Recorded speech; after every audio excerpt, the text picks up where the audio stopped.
Hello guys, welcome to yet another wonderful session of Learning with Prepclass. My name is Tutor Olalekon Israel, your Prepclass tutor, and it's another wonderful session of learning. Let's go on this journey of learning together.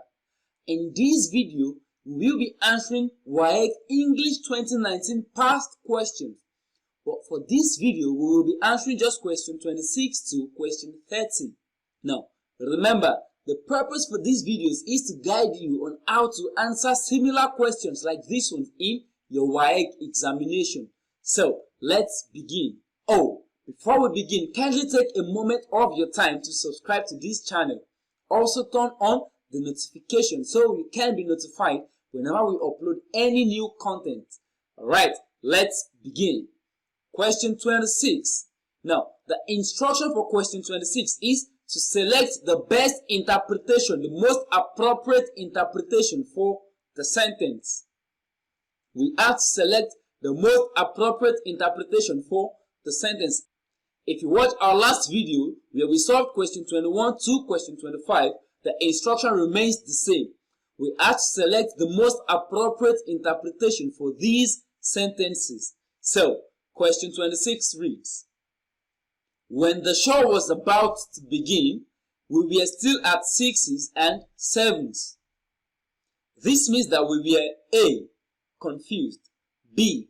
in groups, C. excited, D. far away. When the show was about to begin, we were still at 6s and 7s. Where is 6s and 7s? I don't even know. Where is 6s and 7s? Is it a place? Now, what is the most appropriate interpretation for this sentence? What does it mean to be at 6s and 7s? Now, to be at 6s and 7s is an idiomatic expression used to refer to a state of confusion and disarray. So to be at 6s and 7s means to be in a state of confusion and disarray. I think that should make this question easier to interpret. The answer to this question should be, this means that we were confused. When the show was about to begin, we were still confused. We were still at 6s and 7s. Wow, I have just learned something new. So when I say someone is at 6s and 7s, I am simply implying that they are confused. Wow, so truly learning never ends. So let's move on to the next question. Question number 27. Remember, the instruction is to select the most appropriate interpretation for the sentence. So, question 27 reads, the aunt's rough driving could make me tear one's hair out. The aunt's rough driving could make me tear one's hair out. This means that our driving, there's a D there, that shouldn't be there, it's a typo. Please pardon me for those errors. This means that our driving could make one A lose the hair on one's head. I think this should be the answer because it's saying that the aunt's rough driving could make me tear one's hair out, but we can never be sure. The other option is, this means that our driving could make one feel very sad. Well, I don't know about that. The other option is, this means that our driving could make one get very worried. The last option is, this means that our driving could make one feel like crying. That driving must be really horrible and terrible for it to make you feel like crying. But what does it mean to tear one's hair out? That is how we can get the meaning of this sentence. Now, to tear one's hair out is an idiomatic expression that means to be extremely anxious, to be extremely worried, frustrated or stressed about something. So to tear one's hair out means to be anxious, to be worried, to be frustrated or stressed about something. So which of these options means to be worried? Option C. This means that our driving could make one get very worried. So the answer to this question is option C. The aunt's rough driving could make me tear one's hair out. The aunt's rough driving could make me tear one's hair out. This means that our driving could make one get very worried. You would get scared like, why is she driving like this? This driving is terrible. There could be an accident on the way. So you get very worried because of the driving. So to tear one's hair out means to get very worried, to get anxious, to get frustrated, to get stressed about something. Okay, moving on to the next question, question number 28. Remember, the instruction is for us to select the most appropriate interpretation for the sentence. So, question 28 reads, we never expected that father would read you the riot act. We never expected that father would read you the riot act. This means that A. Taught us the riot act. B. Cautioned us not to be involved in riots. This is looking like the answer. C. Warned us to stop making troubles. D. Encourages us to make trouble. So which of these options is the most appropriate interpretation for this sentence? What does it mean if somebody is being read the riot act? What does it mean to read the riot act? Now, to read the riot act is an idiomatic expression that means to be chastised. To be chastised loudly or to issue a severe warning. When you are being read the riot act, you are being chastised, being dealt with, or to be issued a severe warning. So the answer to this question is, when you are issued a severe warning, you are being warned to stop making troubles. So we never expected that Father would warn us to stop making troubles. We never expected that Father would read you the riot act. This means that our Father warned us to stop making troubles. Remember, to be read the riot act means to be issued a severe warning. So the answer to this question is option C.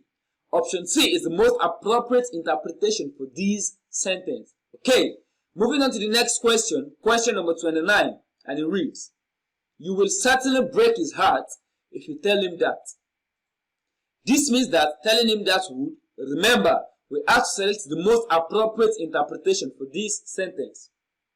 You will certainly break his heart if you tell him that. This means that telling him that would A. Make him very sad. B. Meet his expectation. C. Greatly disappoint him. D. Make him confirm his suspicion. So which of these is the most appropriate interpretation for this sentence? So, what does it mean to break someone's heart? Now, let's look at that. Now, to break someone's heart means to make the person sad or depressed. To make someone sad or depressed.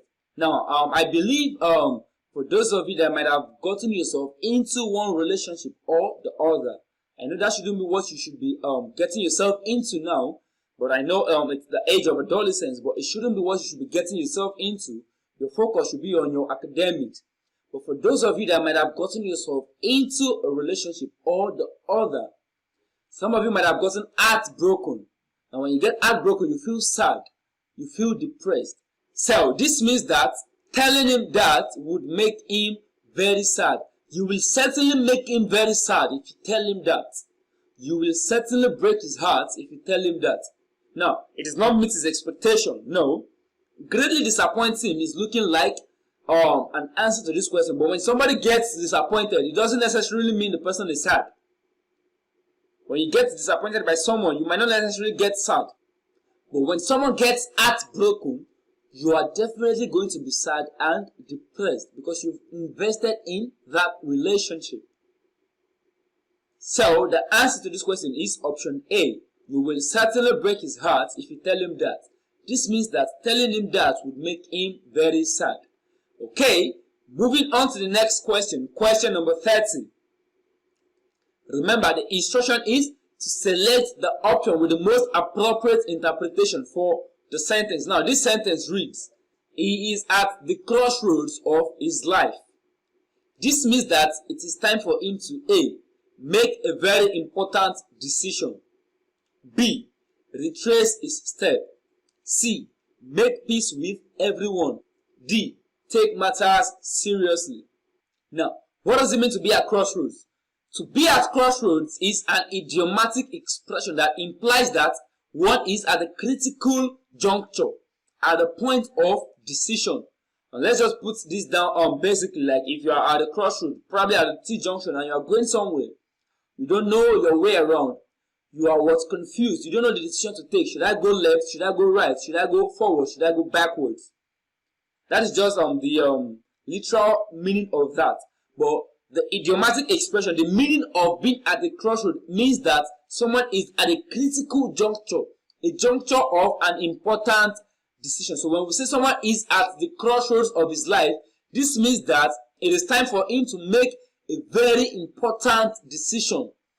A decision that could either make or mar his or her life. So being at the crossroad is at the point of making a very important decision. Most of you are at crossroads of your life. When you are to decide what course to study in the university, what career to pursue, it's a moment of crossroad. You are at a crossroad of your life. So when you are faced with making a very important decision, you are at a crossroad. So he is at a crossroad of his life. This means that it is time for him to make a very important decision. Okay, the very important decision we are going to make now is to bring this session to a close. With that, we have come to the end of this wonderful session. Do not forget to subscribe to our channel. Kindly click on the like button. Also, drop your questions in the comment section. Do not forget to share this content with your friends. Thank you for your time. Enjoy the rest of your day. Bye.